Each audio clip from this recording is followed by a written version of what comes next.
Brisé et seul après l'accouchement, mon père m'affronte en salle de réveil, voulant m'arracher mon nouveau-né, prétextant ma faiblesse.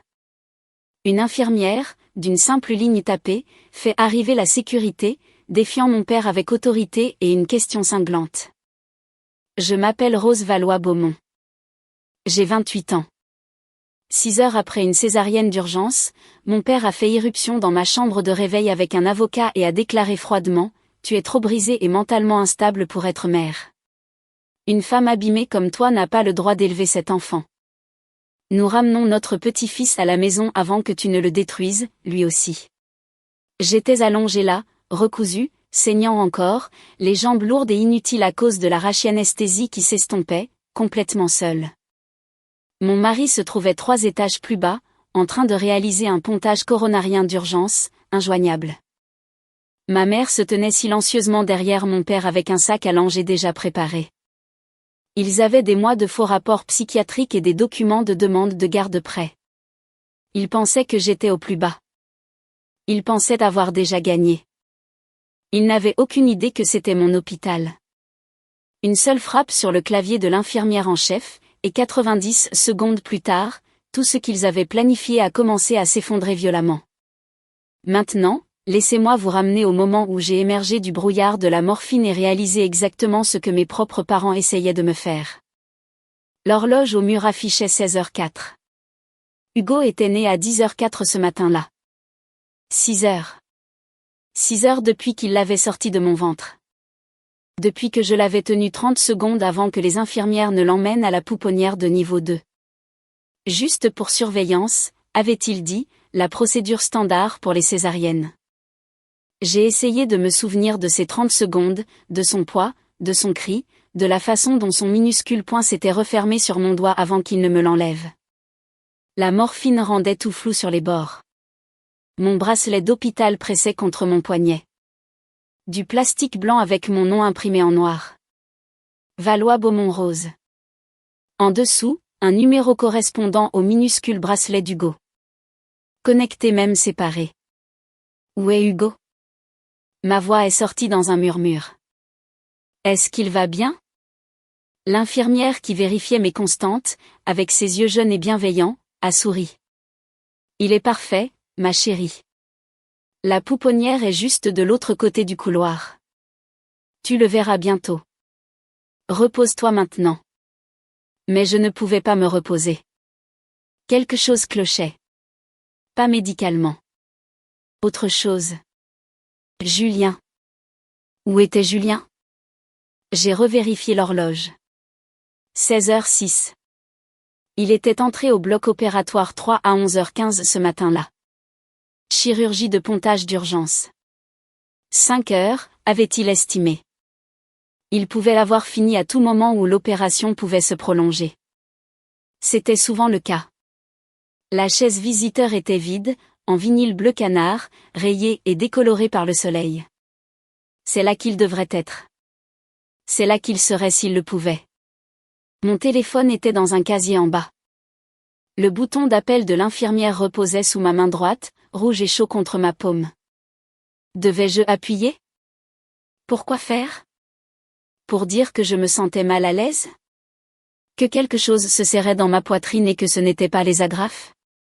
La pompe ACP, analgésie contrôlée par le patient, à morphine bipait à un rythme régulier. Je pouvais appuyer sur le bouton pour en avoir plus, mais j'avais atteint la dose maximale pour l'heure.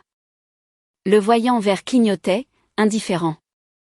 J'ai essayé de bouger mes orteils. Ils ont à peine répondu. La rachianesthésie se dissipait, laissant derrière elle cette sensation de fourmillement qui signifiait que la sensibilité revenait. Mes jambes pesaient 1 tonne, impossible à soulever. Je n'aurais pas pu me tenir debout même si j'avais essayé. Protocole médical, 12 heures minimum avant d'essayer de marcher après une césarienne. 18 agrafes maintenaient mon abdomen fermé. Je les sentais tirer quand je respirais trop profondément. Le brassard à tension s'est gonflé automatiquement. 9,5 sur 6,2. Bas, mais stable. Je saignais encore. C'était normal, avait-il dit, les lochis allaient continuer pendant des semaines. La poche de la sonde urinaire pendait sur le côté du lit, remplie au quart d'un liquide ambré. La perfusion dans ma main droite tirait quand je bougeais. J'étais attachée, piégée, vulnérable d'une manière que je n'avais jamais connue au cours de mes 28 années. L'incision en travers de mon bas-ventre brûlait à chaque respiration superficielle. 18 agrafes métalliques tirant fort comme des barbelés sous ma peau. Le tube de la sonde tirait inconfortablement à chaque fois que je changeais de position, un rappel constant et humiliant que mon corps se remettait encore d'une intervention chirurgicale majeure. Les saignements post-partum imbibaient l'épaisse protection entre mes jambes. Je me suis souvenu des 30 secondes où j'avais tenu Hugo. Sa peau chaude et ridée contre ma poitrine, le petit cri qui m'avait semblé être le plus beau son au monde. Maintenant, ce souvenir me semblait voler. Mes bras me faisaient mal tellement j'avais envie de le tenir à nouveau, mais je pouvais à peine les soulever au-dessus de la couverture. J'étais assistante sociale, je passais mes journées à me battre pour des enfants vulnérables. Pourtant, à cet instant, je ne pouvais même pas me battre pour mon propre fils. Et c'est là que je les ai entendus. 3 paires de pas dans le couloir. Mon cœur a su avant que mon cerveau ne comprenne. Le moniteur à côté de moi a grimpé en flèche. De 72 à 89 en quelques secondes. Je connaissais cette démarche, mesurée, délibérée, la démarche d'un homme qui n'a jamais pénétré dans une pièce sans se l'approprier. Mon père. La poignée de porte a tourné. Le chrome accrochant la lumière de l'après-midi. Les stores vénitiens étaient à moitié fermés. Le soleil de mars rayait le sol en lino de bandes grises et dorées. La chaise vide semblait se moquer de moi. Julien devrait être là. Julien devrait être là. La porte s'est ouverte. Théodore Valois est entré en premier. La dernière fois que nous nous étions parlé face à face, c'était à mon mariage. Lui et maman avaient refusé de venir, affirmant « Nous n'approuvons pas cette union ». Quand j'ai annoncé ma grossesse, ils n'ont rien envoyé d'autre que ce seul email glacial. Maintenant, ils étaient là. 3 années de silence explosant dans ce moment précis. Ma mère flottait derrière lui, les yeux fixés sur le sol, les jointures blanches autour du sac à langer Burberry qu'elle avait dû acheter il y a des mois. L'avocat avait l'air cher et mal à l'aise, comme s'il sentait déjà que quelque chose clochait. Il n'a pas souri, n'a pas demandé comment je me sentais, ne m'a pas regardé comme si j'étais la fille de son client qui venait de donner naissance à son premier petit-fils. Il m'a regardé comme un dossier. Rose, a-t-il dit, il faut qu'on parle. Mon père a toujours été doué pour le contrôle. C'est son don, si on peut appeler ça ainsi. La capacité d'entrer dans n'importe quel espace et d'en faire son tribunal, sa salle de réunion, sa chambre d'hôpital. Il a tiré la chaise visiteur près, trop près, dans ce que les thérapeutes appellent l'espace personnel, ce que j'appelle la zone où on ne peut plus respirer correctement. Il s'est assis, a croisé les mains, le même geste que j'avais vu 1000 fois en grandissant. Le geste qui signifiait « j'ai déjà pris ma décision ». Cette conversation n'est qu'une formalité. Derrière lui, ma mère restait près de la porte. Son sac à main en cuir blanc serré à 2 mains, les jointures pâles comme des os. Elle refusait de me regarder. La 3e personne, un homme dans la cinquantaine, costume gris, attaché caisse en cuir avec des fermoirs en laiton, s'est positionné près de la fenêtre. « Voici Richard Perrin », a dit mon père. Il est spécialiste en droit de la famille. Nous l'avons engagé pour une affaire délicate concernant ton enfant. Perrin a hoché la tête, sans sourire, a posé son attaché-caisse sur le rebord de la fenêtre et l'a ouvert. Le cliquetis des fermoirs en laiton a résonné très fort dans la petite pièce. Ma mère ne me regardait toujours pas. Elle restait plantée là, agrippée à son sac comme à une bouée de sauvetage, fixant le carrelage. « Monsieur Valois », ai-je dit. Ma voix est sortie plus assurée que je ne le sentais. « Qu'est-ce que c'est que ça ?» L'expression de mon père n'a pas changé. Il a tendu la main vers la chemise cartonnée que Perrin sortait de sa mallette. « Rose, ma chérie », a murmuré ma mère. Ses premiers mots, la voix tremblante. « S'il te plaît, écoute. C'est pour le mieux, pour tout le monde. » Le dossier a atterri sur ma table de chevet avec un bruit sourd. Papier lourd, coûteux. Il a poussé mon gobelet d'eau, qui a vacillé mais n'est pas tombé. Mon père l'a glissé plus près de moi. Rose, a-t-il dit, nous déposons aujourd'hui une demande de garde d'urgence pour ton fils. Les mots ne sonnaient pas justes. Ils rebondissaient sur mon cerveau engourdi par la morphine comme des pierres sur l'eau. Garde. Urgence. Aujourd'hui. Ai-je commencé. Les documents ont été déposés auprès du tribunal judiciaire de Lyon à 13h35 cet après-midi. Sa voix était clinique, répétée. Chaque mot avait du poids. Nous sommes les parties requérantes. Tu es la partie défenderesse. Étant donné les circonstances de ton état actuel et tes antécédents documentés, nous pensons qu'une intervention immédiate est nécessaire pour protéger l'enfant mineur. Je l'ai dévisagé. J'ai regardé le dossier, puis ma mère, qui fuyait toujours mon regard. Quels antécédents, ai-je réussi à articuler. Perrin s'est éclairci la gorge. Madame Valois-Beaumont, si vous souhaitez examiner la requête. Son nom, a interrompu mon père, est Rose Valois. C'est ainsi que la requête a été déposée. Pas Valois-Beaumont, juste Valois. Comme si Julien n'existait pas. Comme si les 3 dernières années de ma vie avaient été effacées d'un trait de plume. Mes mains tremblaient lorsque j'ai saisi le dossier. Les attaches en laiton étaient coupantes contre mes doigts. La page de couverture me fixait avec sa typographie officielle. Requête pour garde d'urgence. Tribunal judiciaire de Lyon, numéro de dossier. Partie requérante, Théodore Valois, Catherine Valois.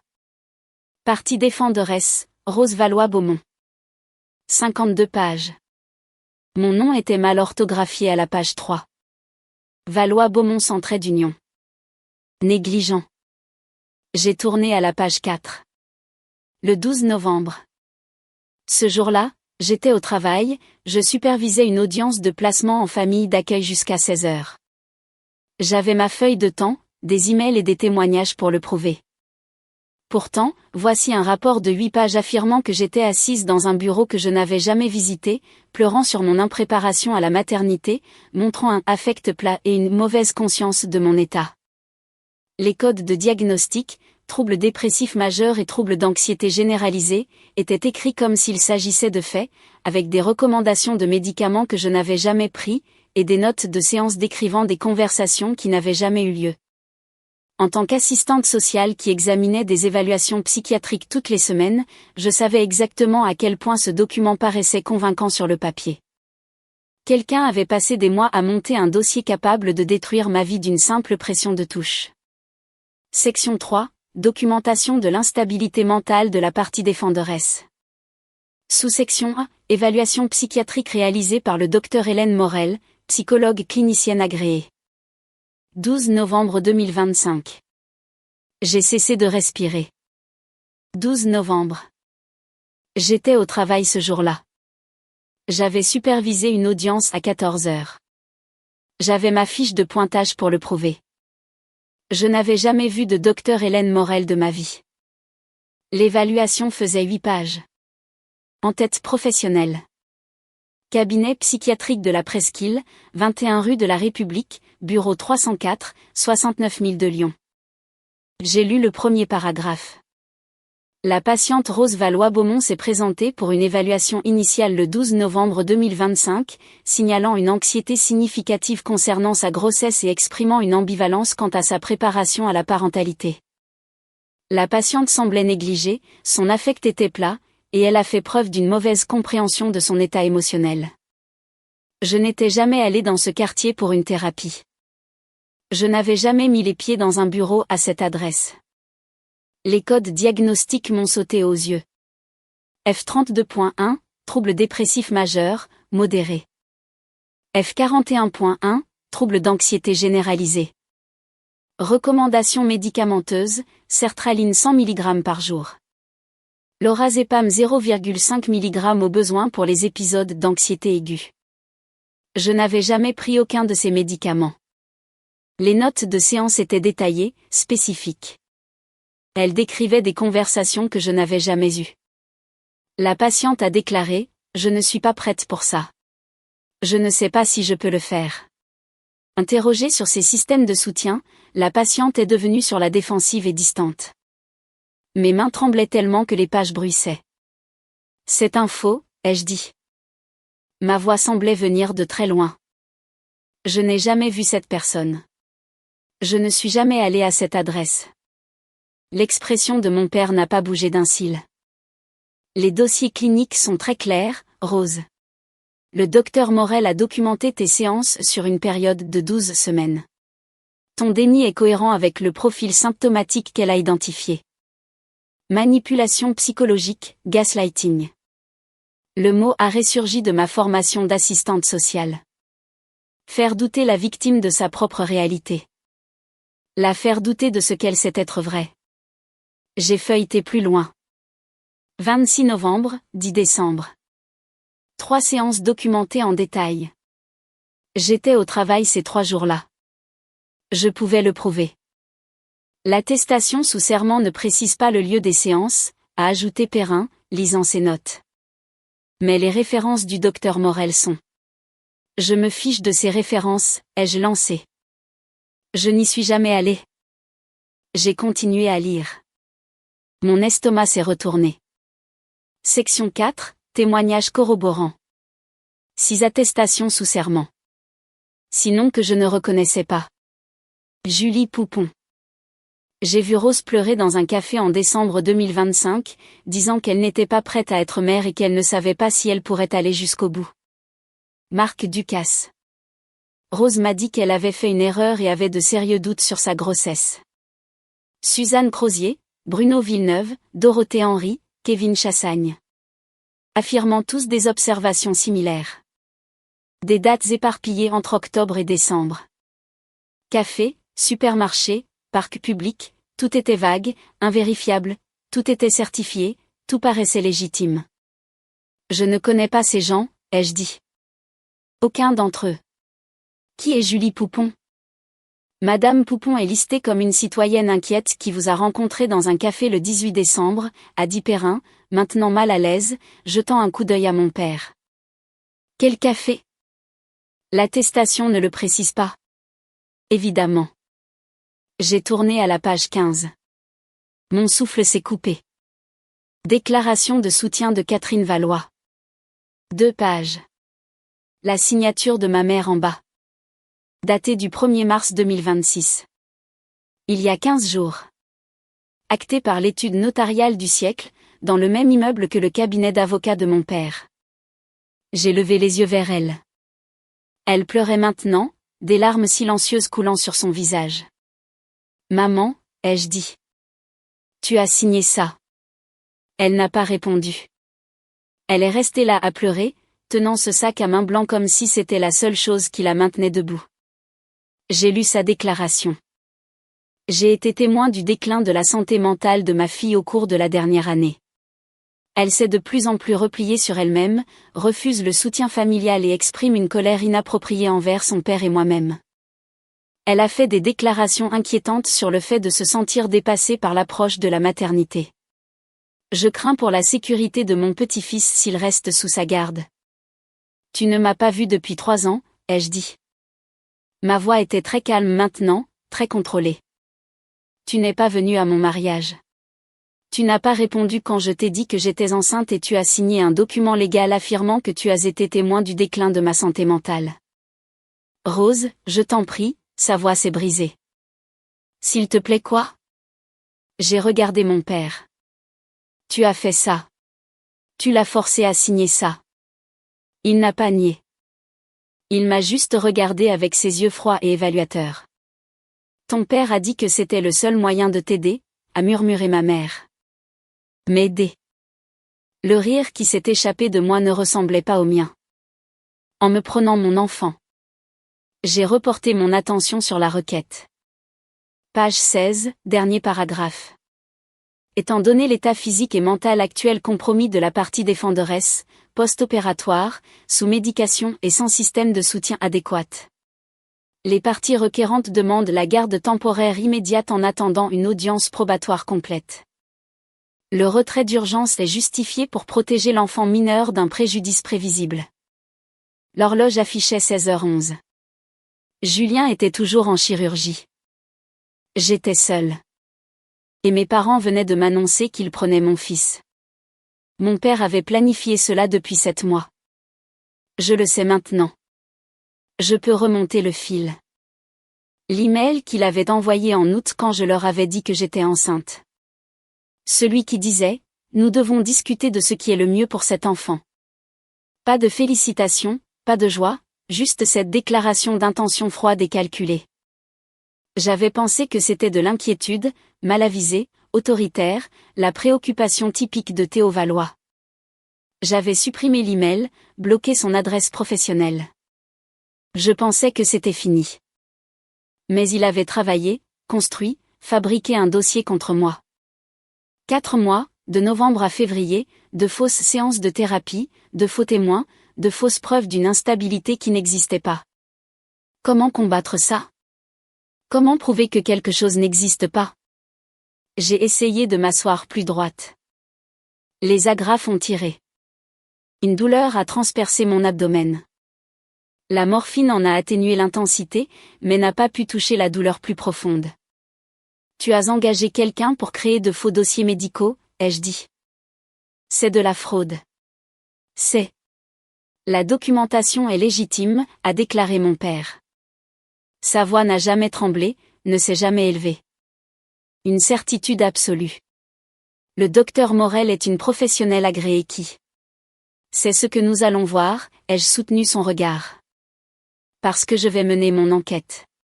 Et quand j'aurai prouvé que tout ceci est fabriqué, tu vas faire face à des accusations. De vraies accusations. Pour la première fois, quelque chose a vacillé sur son visage. Pas de l'inquiétude, juste un recalcul. Rose, a-t-il dit, en se penchant légèrement en avant. Regarde-toi.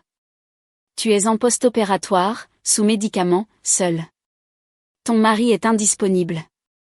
Tu n'as aucun système de soutien ici. Le tribunal verra. Le tribunal verra que tu es un homme qui a fabriqué des dossiers psychiatriques pour voler l'enfant de sa fille. Nous ne volons rien. Son ton s'est durci maintenant. Nous protégeons notre petit-fils d'une mère qui n'est pas capable de s'occuper de lui. Tu as fait des choix, Rose. Tu as épousé quelqu'un en dessous de toi. Tu t'es isolée de ta famille. Tu as fait preuve d'un mauvais jugement à maintes reprises. Et maintenant? Julien est le chef du service de cardiologie interventionnelle de cet hôpital. Les mots sont sortis avant que je n'y pense. Mon père a cligné des yeux. La première véritable expression de surprise que je voyais chez lui. Il est quoi? Mon mari. L'homme sur lequel tu n'as jamais pris la peine de poser de questions. L'homme dont tu peux à peine prononcer le nom de famille sans mépris. Il est le chef du service de cardiologie interventionnelle de cet hôpital, où je travaille. Où je travaille depuis 6 ans en tant qu'assistante sociale. Perrin a levé brusquement la tête. La mâchoire de mon père s'est contractée. Ce n'est pas pertinent par rapport à... Ah bon? J'ai regardé Perrin. Vous ne le saviez pas, n'est-ce pas? Il ne vous a pas dit où travaillait mon mari, quelle était sa position. N'est-ce pas? Le silence de Perrin était une réponse suffisante. Nous avons fini ici, a dit mon père, se levant brusquement. Rose, nous reviendrons avec les autorités compétentes. En attendant, ai-je dit, tu vas sortir de ma chambre. Nous allons chercher notre petit-fils. Il s'est dirigé vers la porte, vers le couloir, vers la pouponnière. Ma mère l'a suivi. Elle avait sorti un sac à langer préparé à l'avance de je ne sais où. Motif Burberry, cher, prêt. Ils avaient planifié cela dans les moindres détails. Perrin a rassemblé ses papiers. Monsieur Valois, je dois vous informer que ce n'est pas le protocole approprié. Les papiers sont déposés, a déclaré mon père. J'ai une légitimité juridique. Il était à la porte maintenant.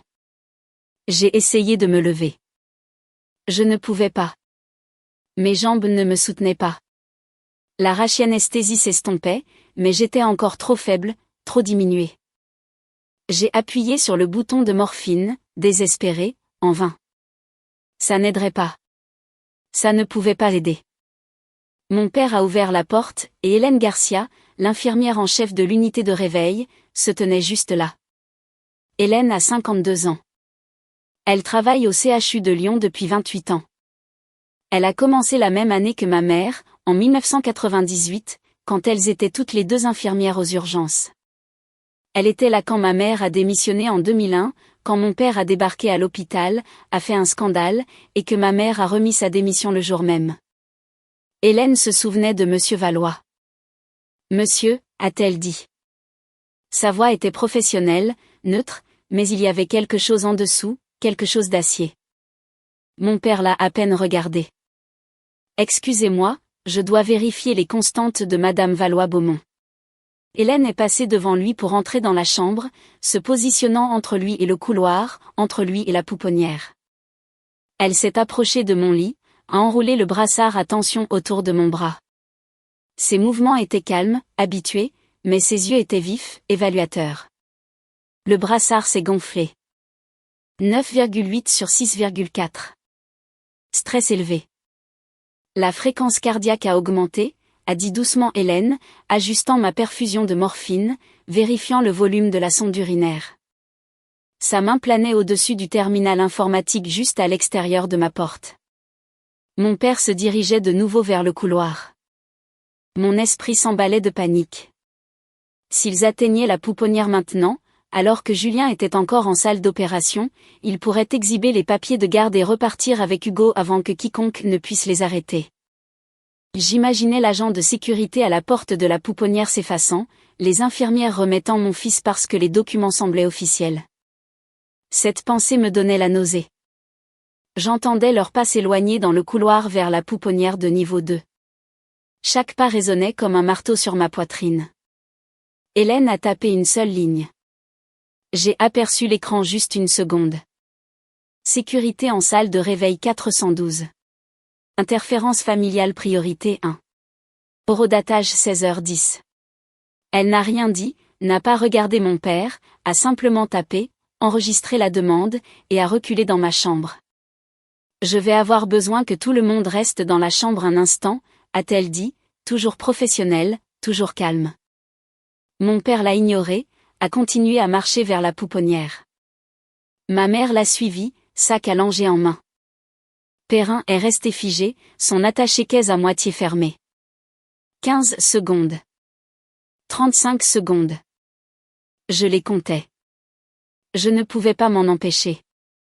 58 secondes. L'ascenseur au bout du couloir a sonné. 73 secondes. Des pas lourds. Des grésillements de radio. 89 secondes. 2 agents de sécurité ont tourné au coin. L'agent principal est entré dans ma chambre. Laurent Marchal, 40 ans, 15 ans au CHU, ancien gendarme militaire. Il m'a vu en premier. Rose. Son ton a changé immédiatement. Inquiet. Que se passe-t-il? Il connaissait mon nom, utilisait mon prénom. Mon père s'est arrêté en plein mouvement. Laurent Marchal a ramassé la requête de garde sur ma table de chevet. Les pages que mon père avait laissées là, si sûr de sa position. Il a lu la page de couverture, a tourné à la page 2, s'est arrêté à la ligne du conjoint de la défenderesse. J'ai vu son visage changer. Attendez, a-t-il dit. Docteur Beaumont, chef de service Beaumont. La deuxième agente de sécurité, Nadia Leroux, 8 ans au CHU, ancienne de la police nationale, s'est avancée depuis l'encadrement de la porte. Rose, vous êtes mariée au chef Beaumont de la cardio-interventionnelle? J'ai hoché la tête. Ma voix est sortie éraillée. Il est en chirurgie. Bloc 3. Hélène s'est avancée depuis l'endroit où elle se tenait. Calme, observatrice, stratégique. Monsieur Valois, a-t-elle dit, saviez-vous que votre gendre est le chef du service de cardiologie interventionnelle de cet hôpital? Le visage de mon père est passé par plusieurs expressions en succession rapide, confusion, prise de conscience, et quelque chose qui aurait pu être de l'effroi. Perrin a pris la parole, la voix étranglée. On ne m'avait pas fourni cette information lors de la prise en charge du client. La main de ma mère a volé à sa bouche. Le sac à langer est tombé par terre. Laurent communiquait déjà par radio. Ici sécurité 12, priorité 1 en salle de réveil 412. Je dois joindre l'équipe du docteur Beaumont immédiatement. Notifiez le bloc 3 pour un appel d'urgence. Des grésillements ont résonné. D'autres infirmières sont apparues dans l'encadrement de la porte. Le docteur Sarah Diop, ma supérieure aux services sociaux, qui passait par là, s'est arrêtée. Rose, qu'est-ce qui? Hélène s'est tournée vers elle, la voix basse mais claire. Appelle David Lenoir tout de suite. La radio a crépité en retour. Sécurité 12. Le docteur Beaumont est bipé en urgence absolue. Le chirurgien titulaire prend le relais. Heure d'arrivée estimée, 8 minutes. Mon père s'est assis lourdement sur la chaise visiteur. Pour la première fois depuis qu'il était entré dans ma chambre, il est resté silencieux. Julien a reçu l'appel à 16h12. À 3h d'une procédure de pontage coronarien qui devait en durer 5. Code urgence familiale, salle de réveil 412. Votre femme. Des grésillements. Le docteur Vasseur, le chirurgien titulaire avec 30 ans d'expérience, a pris le relais sans hésitation. Vas-y. Je m'en occupe. Julien s'est désinfecté en 2 minutes. A couru dans les couloirs. De l'aile chirurgicale à l'aile de réveil. 4 minutes. A attendu 45 secondes pour l'ascenseur. Je peux l'imaginer, encore en tenue de bloc. Le masque baissé autour du cou. Les mains roses à cause du brossage antiseptique. 4e étage, chambre 412. 1 minute. 7 minutes et 52 secondes de l'appel à l'arrivée. La porte s'est ouverte à 16h19. Il était toujours en tenue de bloc bleu marine, charlotte sur la tête, surchaussures, stéthoscope autour du cou, lunettes de lecture glissées dans la poche de sa blouse. Un M85, mince, les tempes poivre et sel. 33 ans, mais le métier le vieillissait. Ses yeux ont balayé la pièce, moi, les agents de sécurité, le couple âgé, l'homme en costume. Il est venu vers moi en premier, ignorant tout le monde. Sa main a touché mon visage, douce, vérifiant si j'avais de la fièvre. Un réflexe de médecin. Son autre main a trouvé mon pouls à mon poignet. Et sa voix était douce, juste pour moi. Ça va? Que s'est-il passé? Les larmes ont coulé. Puis finalement, après des heures à tout retenir à l'intérieur, j'ai craqué. Ils essaient de prendre Hugo. Sa mâchoire s'est contractée. Ce petit muscle qui travaille quand il contrôle sa fureur. Il s'est tourné pour faire face à la pièce. Laurent lui a tendu la requête de garde. Julien a lu. 45 secondes de silence total. Son visage est resté neutre, contrôlé. Mais je le connaissais. Je pouvais le voir. Le petit muscle de sa mâchoire qui travaillait. Le changement dans sa respiration, la tension subtile de ses épaules. Il a fini de lire. Il a levé les yeux vers mon père. Monsieur Valois. Sa voix était calme, posée, d'une autorité absolue. Je vous demande de quitter la chambre de ma femme immédiatement. Mon père a essayé de se lever pour parler. Docteur Beaumont, si vous vouliez bien examiner les documents. Julien l'a coupé, sans élever la voix, il n'en avait pas besoin. Laurent, veuillez escorter monsieur et madame Valois ainsi que leur avocat hors du bâtiment. Je déposerai une demande d'ordonnance d'éloignement dans l'heure. Ils n'ont pas l'autorisation de revenir à cet étage. Il s'est retourné vers moi, ignorant totalement mon père, et a posé à nouveau sa main sur mon visage. Je suis là maintenant. Tout va bien. Mon père a essayé de discuter. Perrin a tenté d'intervenir.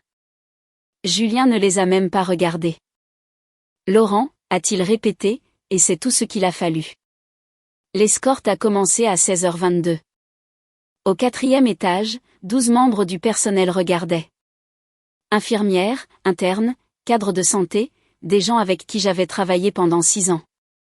Les murmures se sont répandus comme une traînée de poudre. Ce sont les parents de Rose. Ils ont essayé de lui enlever son bébé.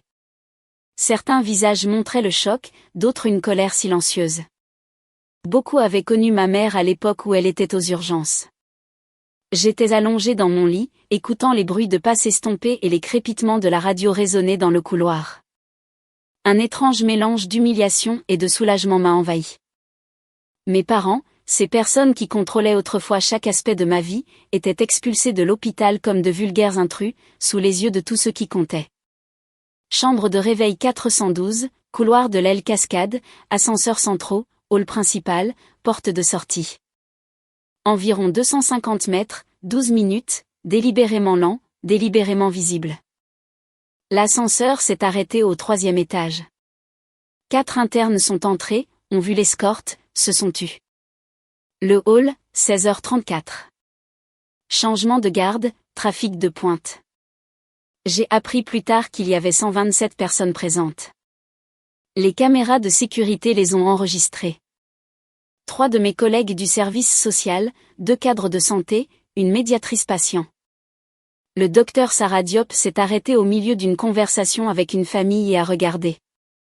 Hélène marchait aux côtés de l'escorte, visible, délibérée, un message pour le personnel. Mon père gardait les épaules en arrière, essayait de maintenir sa dignité, échouait. Ma mère pleurait, silencieuse, les épaules tremblantes, la main sur la bouche. À l'approche de la sortie, Perrin a pris la parole. « Officier, je tiens à faire consigner que je me retire de cette affaire. Je n'ai pas été informé des faits matériels. Je déposerai une notification formelle auprès du tribunal aujourd'hui. » Mon père s'est retourné brusquement. « Richard. Je ne représente pas les clients qui déforment les circonstances, Théo. » La voix de Perrin était glaciale. « Nous avons terminé. » Il a fait demi-tour et est rentré dans l'hôpital, allant chercher ma chambre pour offrir son témoignage. Les portes automatiques se sont ouvertes. 16h36. 32 minutes de leur arrivée à leur sortie. Alors que les portes se refermaient, ma mère s'est retournée. Un dernier regard, un contact visuel avec Hélène à travers la vitre. L'expression d'Hélène n'était ni triomphante ni en colère, juste déçue, triste. Catherine avait été sa collègue autrefois, il y a 25 ans. Elle avait fait le mauvais choix à l'époque, et continuait de le faire. Hélène a secoué légèrement la tête et s'est détournée. Ma mère s'est effondrée contre mon père. Il ne l'a pas réconfortée. Les portes se sont fermées. David Lenoir est arrivé dans ma chambre à 17h15. Avocat de l'hôpital, 42 ans, 12 ans dans le droit de la santé. Julien était toujours là, assis sur la chaise visiteur, me tenant la main. Lenoir a examiné la requête de garde. 20 minutes de silence, à lire, à prendre des notes. Finalement, il a levé les yeux. Le permis d'exercer de la psychologue Hélène Morel a été révoqué par l'ordre en 2023. Violation de l'éthique, transgression des limites avec les patients, facturation frauduleuse. J'ai senti quelque chose se relâcher dans ma poitrine. Le cabinet psychiatrique de la presqu'île n'existe pas. L'adresse indiquée, 21 rue de la République, bureau 304, est un relais colis UPS. Perrin était arrivé 15 minutes plus tôt. Il a tendu une pile de documents à Lenoir. 4 des 6 noms de témoins n'existent dans aucun registre public auquel je puisse accéder, a déclaré Perrin. Les 2 qui existent vivent dans d'autres régions et n'ont aucun lien avec Lyon. Je les ai déjà contactés. Ils n'ont jamais rencontré Madame Valois-Beaumont. Lenoir a hoché la tête. Monsieur Valois a engagé un praticien discrédité pour fabriquer des preuves. Ce n'est pas seulement un abus de procédure pour la garde. C'est de la fraude, potentiellement criminelle. Pouvons-nous déposer une ordonnance d'éloignement ce soir ? La voix de Julien était assurée, mais sa main serrait fort la mienne. C'est déjà rédigé. Lenoir a sorti des papiers. Ordonnance de protection d'urgence. J'ai un juge de permanence prêt pour une révision téléphonique. Nous l'aurons approuvé d'ici 2 heures. Il avait raison. L'ordonnance a été déposée à 17h30. La juge Patricia Moreau, examinée par téléphone à 18h45. Approuvée à 19h15. Périmètre d'interdiction de 150 mètres autour de moi, Julien et Hugo. Interdiction de contact, durée de 2 ans, renouvelable. Audience complète prévue dans 14 jours. Mais ce n'était pas tout. Le noir a ouvert son ordinateur portable. Rapport de sécurité informatique de l'hôpital. J'ai demandé un audit des tentatives d'accès au système, a-t-il dit. Théodore Valois a tenté d'accéder à votre dossier d'employé le 15 janvier. Refusé. Il a essayé de chercher les dossiers des employés au nom de Beaumont le 18 janvier. Refusé. Il a tenté d'accéder à votre dossier médical le 22 janvier, le 3 février, le 14 février et le 28 février. Tous refusés. Tous enregistrés. 6 tentatives d'accès non autorisées. Violation du secret médical. Délit pénal. Il vous harcelait sur les réseaux, a dit le noir. Pendant 2 mois. La sécurité a repéré le schéma et renforcé la surveillance. C'est pour ça qu'on a l'historique complet. La main de Julien s'est resserrée encore plus. Il y a autre chose, a dit le noir. Il a hésité. Je faisais des recherches sur les antécédents de votre père pour l'ordonnance de protection. J'ai trouvé quelque chose. Il a tourné l'ordinateur portable vers nous. Des archives judiciaires. 1985. Tribunal judiciaire de Lyon. Gloria Valois, partie requérante, contre Amandine Valois, partie défenderesse. Requête pour garde d'urgence. La mère de votre père a demandé la garde de la sœur de votre père en 1985, a dit le noir. Amandine Valois. Elle avait 26 ans, mère célibataire. Gloria prétendait qu'elle était inapte, instable. Le tribunal a accordé la garde temporaire. Gloria a gardé le bébé pendant 8 mois avant que la décision ne soit annulée. J'ai fixé l'écran. Théo avait 17 ans quand c'est arrivé. Le noir a continué. Il y a assisté. Il a regardé sa mère prendre l'enfant de sa sœur. A regardé la famille se déchirer. Amandine a coupé tout contact. Elle a déménagé à Strasbourg. N'a plus jamais parlé à la famille. Il l'a appris d'elle, ai-je murmuré. Les mots m'ont frappé comme une deuxième vague de morphine, lourd et désorientant. Pour la première fois, j'ai vu la boucle se boucler. Ma grand-mère Gloria faisant à tante Amandine exactement ce que mon père essayait de me faire. 41 ans de cette même croyance toxique selon laquelle le contrôle équivaut à l'amour. J'ai regardé Julien et j'ai senti une détermination féroce s'installer dans ma poitrine. Hugo ne grandirait jamais dans ce cycle. Je le briserais ici, aujourd'hui, avec des barrières d'acier, des escortes de sécurité et des ordonnances d'éloignement si c'était ce qu'il fallait.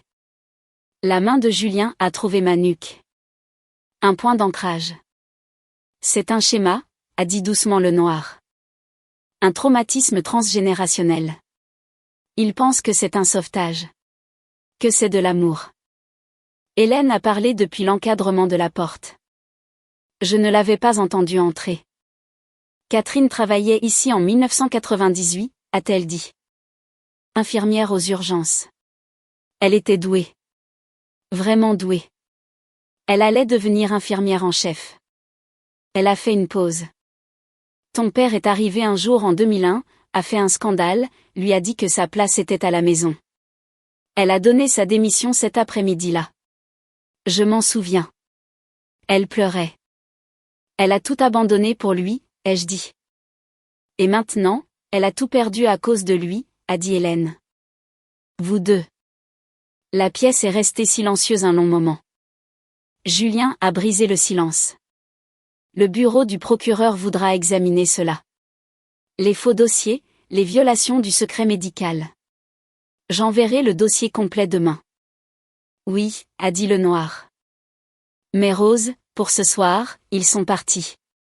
Ils sont légalement tenus de rester loin, et ils devront faire face aux conséquences. J'ai regardé le berceau vide d'Hugo de l'autre côté du couloir. Est-ce que je peux voir mon fils, maintenant, ai-je demandé. Hélène a souri. 3 jours plus tard, j'étais à la maison. Hugo dans mes bras, Julien conduisant prudemment sous la pluie. Mon téléphone a vibré à 2h47 du matin, cette première nuit à la maison. Catherine, je suis désolée. J'aurais dû l'arrêter il y a des années. J'ai fixé le message pendant un long moment. Hugo endormi dans le berceau à côté de mon lit. La respiration de Julien régulière près de moi. Je n'ai pas répondu. 2 semaines plus tard, le noir a appelé. Catherine Valois a déposé une demande de séparation de corps de Théodore Valois ce matin. 6 semaines plus tard, une lettre est arrivée, manuscrite, 4 pages, avec le cachet de la poste d'Annecy. J'ai reconnu l'écriture de ma mère. Julien m'a trouvé dans la chambre de bébé en train de la lire. Hugo sur mon épaule. Qu'est-ce qu'elle dit, a-t-il demandé. Je l'ai pliée soigneusement. Qu'elle suit une thérapie 2 fois par semaine. Qu'elle habite chez sa sœur. Qu'elle sait que l'histoire de la garde était mal. Qu'elle fait des choix différents maintenant. Veut-elle voir Hugo? Non. Elle dit qu'elle ne le mérite pas. Pas encore. Peut-être jamais. Qu'est-ce que tu veux? J'ai regardé Hugo, mon fils, la vie que nous étions en train de construire. Je ne sais pas, ai-je dit. Redemande-moi dans quelques années. 8 semaines plus tard, je suis retournée au CHU. Pas pour travailler. Pas encore. Juste pour une visite. J'ai amené Hugo, 8 semaines, qui commençait enfin à prendre du poids, à sourire. La cafétéria était chaleureuse, familière, elle sentait le mauvais café, le gel hydroalcoolique et la maison. Sarah Diop m'a vue en premier. Rose. Elle a amené toute l'équipe, cadre de santé, assistante sociale, médiateur patient, des gens aux côtés desquels j'avais travaillé pendant 6 ans. Ils se sont passés Hugo avec douceur, ont roucoulé, ont fait les bruits appropriés pour un bébé. Hélène m'a apporté un café, une goutte de lait, sans sucre. Elle s'en souvenait. Elle s'est assise en face de moi. Comment tu tiens le coup, m'a-t-elle demandé. J'y ai pensé. Vraiment réfléchi. Certains jours sont difficiles, ai-je dit. Mais je construis quelque chose de différent, quelque chose à moi. Hélène a hoché la tête, a souri. C'est à ça que ressemble le fait de briser les cycles. J'ai regardé Hugo, maintenant endormi dans les bras d'Hélène, en sécurité, protégé, désiré. J'ai pensé à mon père, à la demande de garde qui prenait la poussière dans un dossier judiciaire, à l'ordonnance d'éloignement toujours en vigueur. J'ai pensé à ma mère, à sa lettre, à la possibilité d'un pardon dans quelques années, avec des limites, une thérapie et du temps. J'ai pensé à Gloria Valois en 1985, à Amandine, au schéma qui avait traversé ma famille pendant 41 ans, le schéma qui se terminait ici. Non pas parce qu'ils avaient été vaincus, bien qu'ils l'aient été, mais parce que c'est moi qui choisis qui a accès à ma vie, à mon fils, à mon histoire. J'ai choisi. Et ce choix, ce pouvoir de définir qui je suis, qui est ma famille, ce que l'amour signifie réellement. C'est tout ce qui compte. Julien m'a envoyé un message pendant qu'il descendait de son service, 5 minutes. J'ai souri. Hugo a remué, a ouvert les yeux, m'a regardé. J'ai regardé mon fils en retour. Nous étions libres. Cette première nuit à la maison, alors que je berçais Hugo dans l'obscurité silencieuse de sa chambre, le poids de tout cela s'est enfin posé. La peur d'avoir pu le perdre persistait dans ma poitrine comme une ecchymose, mais il y avait aussi une nouvelle forme de force. Je m'étais battue pour lui alors que je pouvais à peine bouger. J'avais fait le choix de me privilégier, moi et ma famille, quand tout le monde s'attendait à ce que je garde le silence. Le stress post-traumatique reviendrait par vagues, des cauchemars de bruit de pas dans le couloir, le son d'un sac à langer tombant par terre. Mais il y aurait aussi la joie de voir Julien nourrir notre fils à 3 heures du matin en fredonnant faux. Un jour, peut-être que je laisserai ma mère revenir lentement, avec des limites très strictes et des preuves de vrais changements. Mais pour l'instant, je choisissais la paix. Je nous choisissais, nous. Et personne, pas même les gens qui m'ont mise au monde, ne pourra jamais plus m'enlever ce choix. Pas parce que le méchant a perdu, mais parce que j'ai gagné quelque chose de mieux que la vengeance. Je me suis reconquise. Et j'ai gagné le droit d'écrire le prochain chapitre selon mes propres termes.